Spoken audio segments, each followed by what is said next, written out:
Mare, alam mo ba David Licauco? Naniniwala ba siya sa 3 months rule? Kamaganan lang tapat na sinagot ng kapuso actor na si David Licauco ang tanong ng mga netizens tungkol sa 3 months rule.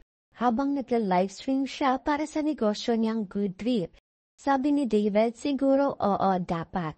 Ayon sa kanya, importante muna daw na maglaan ng oras para mag-heal after ng breakup bago pumasok sa bagong relasyon. Kung hindi dadalhin mo yung mga bagahe mo sa next relationship. Dagdag pa niya, kailangan ayusin ang sarili, mentally, physically, emotionally, at spiritually bago magsimula ulit. Self-first, sabi ni David. Ngayon single na sila pareho ni Barbie Forteza na naghiwalay kay Jack Roberto. Ang mga fans ng Barda umaasa na baka magkatuluyan sila. Kaya mga mare, ano sa tingin ninyo? May chance ba na magkatuluyan sina David Licauco at Barbie Forteza? Yan lang mare, subscribe for more.